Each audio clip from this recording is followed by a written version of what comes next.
अस्सलाम वालेकुम दोस्तों, मेरा नाम है अली वैसे हमेशा की तरह मौजूद है दाऊद और आप देख रहे हैं इस वक्त हमारा शो को किसको देखना तो बनता है। दोस्तों आप लोगों से बात करने जा रहे हैं, बात करेंगे आज आपके साथ पाकिस्तान टीम को जो है बहुत हैवी क्रिटिसिज्म का सामना है और होना भी चाहिए। और रियल मायनों में जो पाकिस्तान टीम के ऊपर इस वक्त जो है क्रिटिसिज्म होना भी चाहिए कि पाकिस्तान टीम ने जिस तरह की परफॉर्मेंसेस दिखाई है, इंतहाई पुअर परफॉर्मेंसेस दिखाई है। बाबर आजम प्रेस कॉन्फ्रेंस करने आए थे, टोटल बाबर आजम का हेड डाउन था, किसी भी चीज का क्लियर जवाब बाबर आजम के पास मौजूद नहीं था। पाकिस्तान के एक्स क्रिकेटर भी इस वक्त जो है पाकिस्तान टीम के ऊपर शदीद तपे हुए हैं और उनका भी राइट बनता है कि जिस तरीके से अफगानिस्तान से पाकिस्तान हार गए। देखो, हम एक चीज एक्सपेक्ट करते हैं, हम कहते हैं यार अफगानिस्तान से मत हारो, आप हारो इंग्लैंड से हारो, ऑस्ट्रेलिया से हारो, इंडिया से भी आप हार गए थे, इतना कोई मसला नहीं था। अफगानिस्तान से मत हारो, मतलब आप एक चीज होती है यार, अपनी इंसान कभी इज्जत के लिए भी खेलता है, कभी इंसान अपने उस प्राइड के लिए भी खेलता है, कभी इंसान जो है वो ये साबित करने के लिए भी खेलता है कि यार हम एक अजीम नेशन है यार। कोई तो चीज बंदा साबित करता है, लेकिन सब चीजें एक साइड पर रहेगी। सबसे बड़ी बात ये, गलती करना, सोना उठना और उसको रिपीट करना, मिस्टेक करना, सोना उठना और उसको रिपीट करना। आपको पता है कि हम इतनी एवरेज नेशन क्यों बनकर रह गए, हम इतनी एवरेज टीम क्यों बनकर रह गए? ऐसा कुछ नहीं है। आप बोलेंगे कि यार हमारे पास शहनशाह अफरीदी की क्या रिप्लेसमेंट है, हमारे पास फलाने की क्या रिप्लेसमेंट है। आज भी आपकी गली गली में अच्छे से अच्छा बॉलर मौजूद है, लेकिन उसकी सबसे बड़ी मिस्टेक ये है, सबसे बड़ी गलती, आज आपके डोमेस्टिक सर्कल में भी बॉलर्स मौजूद है। कभी भी ये जो खिलाड़ी करंट खेल रहे हैं ये अपनी रिप्लेसमेंट बनने नहीं देते हैं, सबसे बड़ी मिस्टेक ये है। और उसके बाद ये सिचुएशन देखने को मिलती है कि एक टाइम आता है कि हमारे पास बॉलर ही नहीं होते। दाऊद, कब हमने ऐसा फील किया हो, जिंदगी में इतने बेबस हम हुए हो कि अफगानिस्तान जैसी टीम के हम विकेट्स नहीं ले पा रहे? देखिए, अफगानिस्तान ने जीत ली, फिर उसके बाद पूरे ग्राउंड के चक्कर लगाए, सेलिब्रेशन की, ऐसा लग रहा था नीदरलैंड ने भी साउथ अफ्रीका को हराया था, नीदरलैंड ने भी साउथ अफ्रीका को हराया था, अफगानिस्तान ने इंग्लैंड को भी हराया था। लेकिन ऐसे मनाजिर आज देखने को नहीं मिले। जो डांस कर रहे थे इरफान पठान के साथ, इरफान पठान से डांस कर रहे थे, फ्लैग उठाया अफगानिस्तान का, इतनी सेलिब्रेशन और इतना ज्यादा ऐसा लग रहा था पाकिस्तान और अफगानिस्तान का आज ग्रैंड फिनाले। अफसोस भी हुआ है देखकर भी, और अफगानी फैन इंडियंस इतने खुश थे, वो भी अच्छा नहीं लगा। अफगानी फैन बोल रहे थे कि हमें ऐसा लगा कि हम वर्ल्ड कप जीत गए, और खिलाड़ी भी यही बात कर रहे थे और यही माहौल बनाया हुआ था। देखो, पाकिस्तान के एक्स क्रिकेटर हैं, देखो इसलिए क्योंकि वो इसको वर्ल्ड कप की तरह ले रहे थे और उन्होंने आज हमारी प्राइड को धचका दिया है। आज उन्होंने पाकिस्तान की प्राइड पे उन्होंने रगड़ा लगाया, इसलिए हमें भी दुखता। लास्ट शो में हम भी बड़ा अग्रेसिव थे। आज आपके एक्स क्रिकेटर आए हैं, शोएब अख्तर, रमीज राजा, वसीम अकरम, शोएब मलिक, मोहम्मद हफीज, राशिद लतीफ, आपके मोइन खान, इसके अलावा आपके शाहिद खान आफरीदी, सब ने बयान दिया।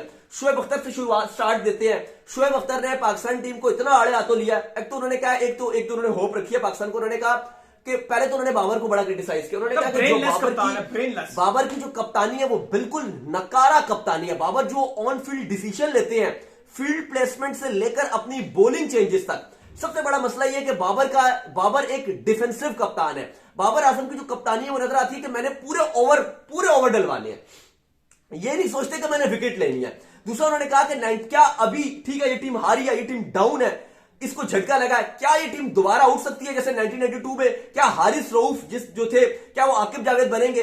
क्या शादाब खान मुश्ताक अहमद बनेंगे? क्या बाबर आजम इमरान खान बनेंगे? क्या वो दलेराना फैसले कर सकते हैं? लेकिन बज़ाहिर ये नजर आ रहा है अली साहब, पाकिस्तान को हमेशा झटका लगा है, पाकिस्तान टीम उठी है, लेकिन क्या ये झटका बहुत लेट है? क्योंकि अब लोग पूछ रहे हैं कि क्या वर्ल्ड कप में पाकिस्तान आगे जा सकता है, क्या होगा? देखो, बज़ाहिर अब पाकिस्तान की जो हारे हैं, आपको ऑस्ट्रेलिया, इंडिया, अफगानिस्तान, इनसे आपको हारे, और ऑस्ट्रेलिया, इनसे हारे मिल चुकी हैं, 3 हार गए। अब आप एक भी मैच नहीं हार सकते अगर आप वर्ल्ड कप के तमाम मैच जीत जाओ, 4 के 4 जीत जाओ, जिसमें एक साउथ अफ्रीका किस तरह की क्रिकेट खेल रहा है, न्यूजीलैंड किस तरह की क्रिकेट खेल रहा है, कितनी मुश्किल से इंग्लैंड आपकी बॉलिंग को तो छोड़ेगा ही नहीं, जैसे आपकी परफॉर्मेंस है। फिर बांग्लादेश भी, अब तो उनसे भी डर लग रहा है। तो क्या होगा, पाकिस्तान क्या आगे जा सकता है? क्योंकि बड़ी चीजें मुश्किल नजर आ रही हैं। आप पाकिस्तान को सारे मैच जीत रहे हैं। टेक्निकल टर्म्स में अगर आप पूछो तो नेट रेट अच्छा है नहीं, टेक्निकल टर्म्स में आप पूछो तो बिल्कुल जा सकता है, क्योंकि कुछ टीमें तो ऐसी भी हैं, आपको पता है कि ऑस्ट्रेलिया के क्या हालात है कि 5 जीत के बाद भी अगर मगर आता है, लेकिन अगर आपको इस वक्त जाना है तो आपको अपने 6 के 6 मैचेस जीतने पड़ेंगे। अच्छा, रमीज राजा ने अफगानिस्तान को क्रेडिट दिया, 4 मैच रह गए, रमीज ने अफगानिस्तान को क्रेडिट दिया। उनका मानना यह कि अफगानिस्तान ने जिस लगन से और जिस तरह खेला है, एक 282 इस विकेट पर आसान नहीं था, लेकिन उन्होंने पाकिस्तान की बॉलिंग के ऊपर काउंटर अटैक किया। सॉरी टू से दाऊद साहब, आपको मैं आपकी बात काट रहा हूं, लेकिन आपने अपनी मिस्टेक से कुछ भी नहीं सीखा। मैं और आप शारजा के अंदर मौजूद थे, पाकिस्तान एक फलूक से जीता था, वहां पर एक फलूक था कि नसीम शाह 2 बॉलों पे 2 छक्के मार दिए थे, वो फ्लूक था। बायलेटरल सीरीज फिर में उसके भी यही हुआ बाद था। बायलेटरल सीरीज में जो आपका एज लगकर चौका हुआ था वो भी एक फ्लूक था। लेकिन आपने उधर भी डिफेंसिव क्रिकेट खेली थी जो शारजा के अंदर है, आपने यहां भी डिफेंसिव क्रिकेट खेली है और आपने इस चीज को लाया ही नहीं कि यार कि हम इनके अगेंस्ट अपने किस एक्शन प्लान के साथ जाएंगे। उन्होंने आज एक प्लान बदला और उनका प्लान वर्क किया। उन्होंने आज एक टीनेजर लड़के को खिलाया, चौथा स्पिनर उन्होंने डाला आपके अगेंस्ट। आपने क्या किया, आपने 2 एक जैसे स्पिनर डाल दिए, आपने शराब को भी डाल दिया और आपने उसामा को भी डाल दिया, जो दोनों ही अच्छी बॉलिंग नहीं कर रहे थे। एक भी होता ना, अगर आप एक नवाज के साथ जाते, चलो नवाज भी अच्छी बॉलिंग नहीं कर रहा था लेकिन डिफरेंट हो जाता, टेक्निकली डिफरेंट हो जाता बॉलर। वो दोनों प्रेशर ही नहीं डाल रहे थे। और दूसरा आपके वसीम अकरम और शोएब मलिक, उन दोनों ने तो यहां तक बाबर आजम को मशवरा दिया है कि भाई आप विराट कोहली को देख लो, उसने भी जब अपनी कप्तानी छोड़ी है उसकी कितनी अच्छी बैटिंग हो रही है, फोकस उसका सारा बैटिंग के ऊपर है, वो रन बना रहा है। कप्तानी छोड़ दे मलिक और वसीम कप्तानी अकरम आपके बस का वहां से देखो, जो साबित हो गया ना, जो चीजें साबित हो जाती हैं उसके बारे में फिर और मजीद शोएब मलिक तजर्बे करना, अपने आप को नुकसान पहुंचाना, मतलब यार आपका इतना दिमाग नहीं है। मैं ऐसी टेक्नोलॉजी चाहता हूं, मैं बाबर का दिमाग खोल के देख सकूं। 30 बॉलों पर 30 रन चाहिए, आप स्पिनर को ओवर दोगे? शोएब मलिक और उनके साथ जो वसीम अकरम है, दोनों ने कहा है कि हकीकत यह वक्त आ चुका है कि आप बाबर आजम की कप्तानी को हटाइए। रिजवान उन्होंने कहा ऑप्शन है, उन्होंने कहा शाहीन शाह अफरीदी ऑप्शन हो सकता है, लेकिन उन्होंने कहा कि बाबर आजम आपकी कप्तानी का ऑप्शन नहीं है। अगर बाबर आजम इसी तरह कप्तानी करेंगे, एक बार आप टेस्ट करते हो, 2 बार आप टेस्ट करते हो, 3 बार करते हो। राशिद लतीफ ने भी यही बात किया है कि भाई जो बाबर आजम की कप्तानी है, पाकिस्तान की जो मेन डिक्लाइन आया वर्ल्ड कप में परफॉर्मेंस का, आप 21 में एक ही तरह हार रहे हो, 22 में आप एक ही तरह हार रहे हो, 22 का एशिया कप आप एक ही तरह हार रहे हो, 23 का एशिया कप आप एक ही तरह हार रहे हो, और अभी भी 23 का वर्ल्ड कप आप एक ही तरह नीचे से नीचे जा रहे हो। राशिद लतीफ भी ये बात कर रहे हैं, इसके अलावा मोइन खान भी ये बात कर रहे हैं कि सॉरी टू से, लेकिन जो बाबर आजम की कप्तानी है इस टाइम, उसने पूरी पाकिस्तान नेशन को लेट डाउन किया है। नहीं, सही कह रहे हैं, बिल्कुल आप ठीक कह रहे हैं कि बाबर आजम की कप्तानी बिल्कुल भी अप टू द मार्क नहीं है। बाबर आजम की कप्तानी से लगातार हमारा डाउनफॉल ही आ रहा है। T20 के अंदर आप कुछ बेहतर कर रहे थे और उसकी वजह यही थी कि आप अपनी बॉलिंग के पीछे छुपे हुए थे, कुछ बहुत एक्स्ट्रा ऑर्डनरी, आप वहां पर भी टारगेटेड चेज नहीं करते थे। जब एक टाइम पे T20 आपकी बेहतर बॉलिंग परफॉर्म करी थी, जैसे ही आपकी बॉलिंग ने परफॉर्म करना खत्म किया, और उसमें भी मैं सीधा क्रेडिट दूंगा नसीम शाह को कि नसीम शाह ने आपके हारिस रऊफ और शाहीन शाह अफरीदी को एक्सपोज होने से बचाया हुआ था। प्रेशर नसीम शाह क्रिएट कर रहा था, विकेट हारिस रऊफ और आपके शाहीन ले जाते थे। जैसे ही बीच में से प्रेशर निकला है, ये दोनों यूं जुड़े और खत्म कर। अच्छा, आमिर सोहेल ने भी इस पर बात की, और आमिर सोहेल ने बहुत सारी, जो हम पिछले शो में हमने जो बहुत डीप एनालिसिस कर रहे थे, उन्होंने बहुत ज्यादा पॉइंट्स भी उठाए हैं। उन्होंने कहा कि बाबर आजम का सबसे बड़ा मसला यह था कि उन्होंने जो अपनी 11 में एक उनको नवाज रखना चाहिए था कि एक लेफ्ट आर्म ऑर्थोडॉक्स भी होता। आपने 2 तरह के एक जैसे बॉलर डाल दिए, और चलो अगर तो ये कुलदीप होता या राशिद होता तो आप समझ भी सकते हो कि आपने 2 एक जैसे खिला लिए। आपको पता है कि दोनों की लाइन, अपनी दोनों लाइन और लेंथ पे स्ट्रगल कर रहे हैं, ये मानो पहला पॉइंट। दूसरा ये कि जब आपको पता है, चलो आपने 11 में खिला लिया, आपने 3-4 ओवर करवा के देख लिया कि वो आपके लिए अच्छी बॉलिंग नहीं कर रहे, तो क्या उसके बाद भी आप नहीं सीख रहे? आखिरी जब 88 रन रह गया था, 87 रन रह गया था, बॉल्स 82 थी, हसन ने विकेट शिकेट भी आपको लेके दे दिया, इब्राहिम का कर दिया, कमेंटेटर्स भी बार बोले जा रहे हैं रिवर्स स्विंग हो रहा है, नजर भी आ रहा है हसन का रिवर्स स्विंग हो रहा है, नजर भी आ रहा है कि जो दोनों रहमत शाह और जो नए आने वाले बल्लेबाज थे वो नहीं खेल पा रहे, वो फंस रहे हैं, वो परेशान हुए हैं। तो उस टाइम भी क्या आपको बेहतर नहीं था? आप उस टाइम रऊफ को लाते, एक्सप्रेस पेस लगाते, या शाहीन को लगाते? उस टाइम आपने शलाब को लगाया, फिर बाद में आप दोबारा से उसामा मीर को ले आए पीछे, उसने फिर 10 रन खाए। आपने बार बार एक मिस्टेक को एक बार इंसान करता है, 2 बार करता है, लेकिन ऐसा लगता है कि आपको कप्तानी आती नहीं। या तो कोई ऐसा हो सकता है कि कोई गलत गाइड कर रहा हो बैक से इनको।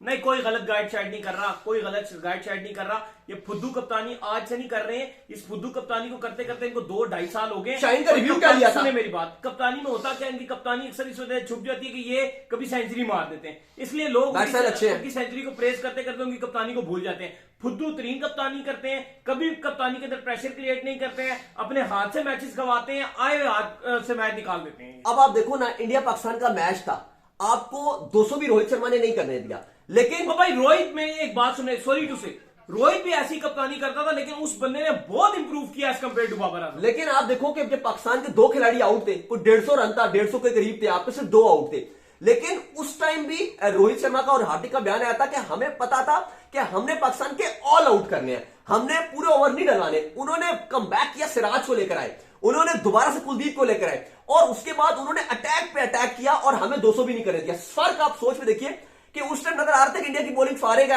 या ठीक है वो बॉलिंग बेहतर कर भी रहे हैं, हम चलो बैटिंग ऐसे कर रहे हैं, लेकिन हम गेम को आप देखो हम लेकर आगे जा रहे थे। लग रहा था बासानी हम तो 50 ओवर खेलेंगे, बल्कि हम पौने 300 तक भी जाएंगे, उस टाइम 300 तक भी जाएंगे। लेकिन उन्होंने उनका माइंड यह है कि अपने 50 ओवर खेलने नहीं देना। हमारे बाबर की ये सोच होती है कि मैंने किसी तरीके से अपने बॉलर्स के ओवर निकलवाने हैं, और यही चीज हमें लेट डाउन करती है। शाहिद खान आफरीदी ने भी कहा है कि पाकिस्तान की लगातार बाबर आजम की कप्तानी में जो हारें मिली हैं, उन्होंने कहा कि मैं उम्मीद से था कि आज बाबर आजम अच्छी बैटिंग हुई है तो कप्तानी में भी उनके फर्क आएगा, होपफुल था कि बाबर आजम बड़े मैच में रन बनाएगा। कल उनका बयान भी आया था कि आपका बाबर आजम बड़े मैच में रन बनाएगा, लेकिन वो कहते हैं कि बाबर के रन जरूर आए, लेकिन आज भी बाबर की जो कप्तानी थी उसके अंदर बहुत बड़े बड़े फ्लॉस नजर आए। और अगर आप इस तरह की कप्तानी करोगे, उन्होंने बॉलिंग को ब्लेम किया, उन्होंने कहा कि बॉलर्स आपके विकेट टेकर ही नहीं है, उन्होंने आपके बॉलर्स को क्रिटिसाइज किया, और उन्होंने कहा कि इस तरह वर्ल्ड कप नहीं जीत सकते। कब तक आप बी और सी टीमों के पीछे छुपते रहोगे? यहां पर जो टीमें आई वो बी और सी टीमें थी। जैसी वो फुल स्ट्रेंथ टीमें आई, इवन जो वो टेस्ट खेलने भी आई, वो आपको घर में हरा कर चली गई। टेस्ट में भी आपको ऑस्ट्रेलिया घर में मारकर गया, आपको यहां पर इंग्लैंड आया, वो आपको यहां पर हरा कर चला गया। फुल स्ट्रेंथ टीमों में अब आपका ओडीआई वर्ल्ड कप में सामना हो रहा है, तो आप एकदम ठुस होकर रह गए हो। अभी आप, मैं कहता हूं कि अभी ये खत्म होना वर्ल्ड कप, आपके आना है न्यूजीलैंड चलने, आईपीएल के टाइम पे आएंगे, कोई बी सी टीम भेजेंगे, देखना आप कैसे अपने रिकॉर्ड सीधे करते हो।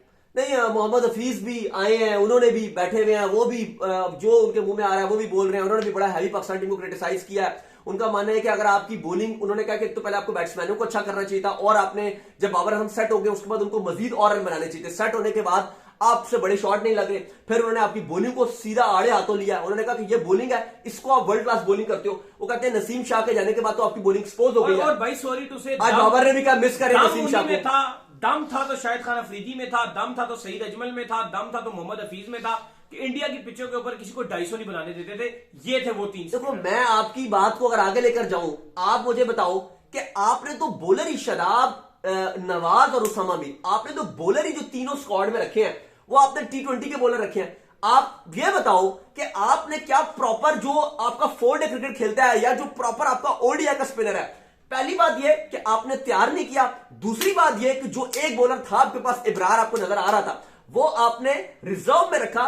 इवन आपके पास एक एशिया कप था जिसमें आप वर्ल्ड कप में अगर आप चाहते थे ना कि क्या रोला है कि आप ये नहीं कर सकते, वो नहीं कर सकते, एशिया कप का स्क्वाड बड़ा था, 17 रुपये स्क्वाड था एशिया कप का, वहां पे आप डाल के ट्राई कर सकते थे। एशिया कप में आप हल्के मैच में ट्राई कर सकते थे। शर्त लगा लें, इनका इतना मिन्नू दिमाग है, इतना इनका मिन्नू दिमाग है। अब आगे ये पता है क्या करेंगे, ये आगा सलमान को ट्राई करना शुरू कर देंगे, बनिस्बत इसके कि देखते हुए कि एक चांस अभी भी मौजूद है कि किसी एक को किसी तरीके से बाहर करके मैं इब्रार को ले आऊं। आज बुखार हुआ ना, नवाज को बुखार हुआ ना, आपके पास भी रिपोर्ट है, मेरे पास भी रिपोर्ट है, कल तक नवाज को कुछ था, कुछ भी नहीं था। एक रात में बुखार, आज भी कोई बीमार नहीं है, एक रात में बुखार नहीं होता। हमारे दोस्त वहां मौजूद है, हमारे दोस्त वहां मौजूद है। हम अपने आपको याद है ना, हम श्रीलंका में अपनी आंखों से कितने करीब इनके पास जा चुके हैं। ये कोई ऐसा नहीं है, लेकिन जब बुखार हो सकता है ना, जिसको बाहर करना होता है तो बहाने हैं इनके। बुखार हो सकता है तो अभी भी आप बाहर करके इब्रार को ला सकते हैं, लेकिन इतना मिन्नू दिमाग है कि इनके दिमाग में आगा सलमान क्लिक करेगा, अभी लिख के ले लो। नहीं, बात बिल्कुल आप ठीक करो, ये इनके पास बहाने पूरे होते हैं, इनके पास सिर्फ और सिर्फ हर चीज के बहाने हैं, और वो यही काम करते हैं। हाँ, तो ये इनके पास जो खुले डुले बहाने मौजूद है। तो मरहम अली साहब, इनकी हालतें यही रही हैं और इनका यही हाल रहा है, बिल्कुल बेशर्मों वाली इनकी हालत रही है।